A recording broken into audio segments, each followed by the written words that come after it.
আল্লাহ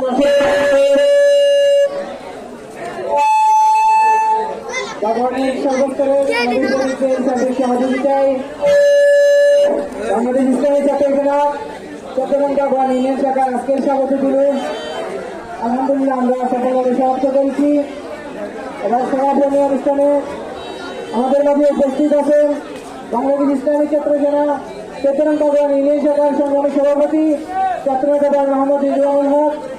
আমাদের মাঝে উপস্থিত আছেন বাংলাদেশ ইসলামী যুব সেনা গাগোয়ান ইউনিয়ন শাখার সম্মানিত সভাপতি যুবনেতা মোহাম্মদ উসমান ভাই। আমাদের মাঝে উপস্থিত আছেন বাংলাদেশ ইসলামী ছাত্র সেনা রাজনীতি দক্ষিণের সাবেক সফল সভাপতি ছাত্রনেতা মোহাম্মদ ভাই। আমাদের মাঝে আরো উপস্থিত আছেন বাংলাদেশ ইসলামী ছাত্র সেনা চট্টগ্রাম গাগোয়ান ইউনিয়ন শাখার সাবেক সভাপতি ছাত্রনেতা মোহাম্মদ শওকত আলী ভাই। আমাদের মাঝে আরো উপস্থিত আছেন বাংলাদেশ ইসলামী ছাত্র সেনা রাজনীতি দক্ষিণের সম্মানিত সভাপতি ছাত্রনেতা কাজী মোহাম্মদ কাইসুদ্দিন ভাই। এদেরকে আমি সরকারি সুরক্ষা বিনিয়োগ করার জন্য অনুরোধ জানাচ্ছি। বাংলাদেশ ইসলামী ছাত্র সেনার রাজনীতি দক্ষিণের সম্মানিত সভাপতি আজকে স্বাগত দিবসের সম্মানিত প্রধান বক্তা ছাত্রনেতা মোহাম্মদ কাইসুদ্দিন।